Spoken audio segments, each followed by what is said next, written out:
We're about half an hour after Arsenal just qualified for their first Champions League final in 20 years. Bukayo Saka's goal is the difference between the two sides, Arsenal and Atletico Madrid, over the two legs.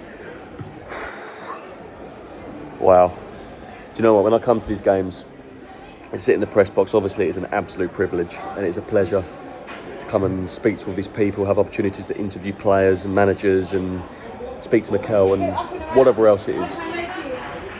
But tonight I completely lost my cool, my sense of professionalism.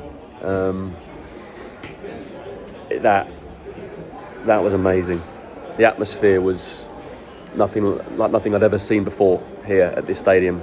We've been crying out for something to change over the last few years, and Mikel has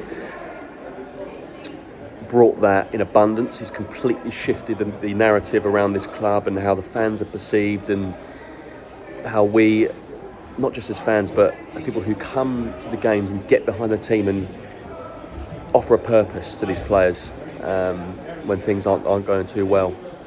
He's flipped that on its head, and that was not the case for a long, long time. And this team have been through a lot over the last few years. Obviously, not all of these players have been with us that long, but there's been a lot of chopping and changing, and we came close last season. We finished second 3 years on the trot in the Premier League, and we've been so close to tasting success. But look, we're still not there. We've still got to go to Budapest and win the Champions League. But this is not a common occurrence for this football club. We don't reach European finals. Our record in Europe is not good. It really isn't. And I just have to take my hat off to Mikel Arteta and say he's brought the good times back. Yes, it's been tricky this season. It's been really difficult to sometimes see where the sun is going to emerge through the trees. When the football hasn't been great, it's been stale at times, but we've stuck with it, and we've just been able to keep going and grind and squeeze as much as we possibly can out of this group. And there's been multiple occasions where the likes of Declan Rice and Martin Zubimendi have looked absolutely knackered.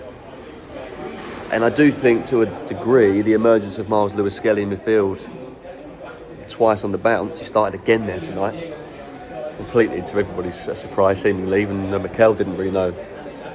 I think that he was going to know what he was going to do before he did it. And that in itself is incredible for a manager to admit that in his press conference, but he just did. Just going through the team tonight, David Raya, what a sensational signing he's been for this football club. Ben White had a bit of a rocky time recently, was outstanding tonight. Really put in the shift, deputising for Urian Timber, who we haven't seen for a long, long time. Since the cup final, no doubt. William Saliba, effortless, just incredible. Gabriel, he may have been fortunate not to give away a penalty, but just his presence puts people off at times. I really think it's as simple as that. Calafiori, brilliant. Rice, as good as ever. Zubimendi, when he came on, sharp. Lewis-Skelly, Eze was fine, didn't really get involved that much, but Bukayo Saka, I criticised him not that long ago, I think before he got injured, because I felt like he didn't look the same. He wasn't bringing that character and personality that we know that he has at his disposal. Leandro Trossard came back into the team against Fulham, and he's been amazing. These last two games, he's been fantastic, and that is not something that has been said about Leandro Trossard for a very long time. He's been poor since the turn of the year, really.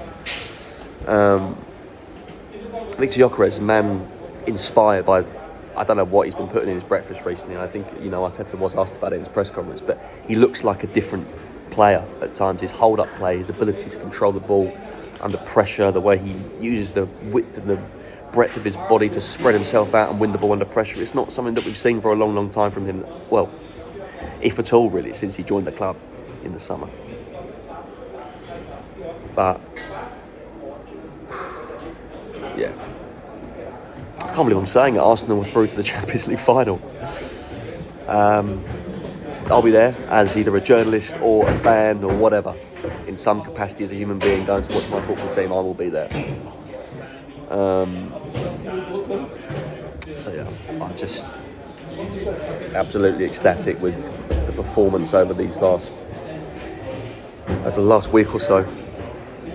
I'm ecstatic with the energy and the relentlessness of this group and these players who have been through the ringer this season. Let's be honest, they've played a lot of minutes, these key players, but they found an extra level, they found an extra gear when it really, really matters. And after that Man City result last night,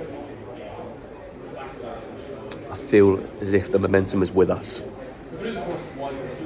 We've got 4 games left this season, 3 in the Premier League, 3 of which are very winnable, and that starts with West Ham on Sunday.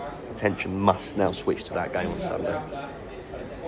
But as soon as this Premier League is wrapped up, touch wood, it is wrapped up at some point, Arsenal can start thinking about Budapest and playing in the Champions League final against either PSG or Bayern Munich. That is going to be a bloody hard game. We know how good both of those sides are, as we witnessed last week. So with a keen eye tomorrow night, I'll be keeping an eye on that. And that second leg fixture between the 2 sides in Germany.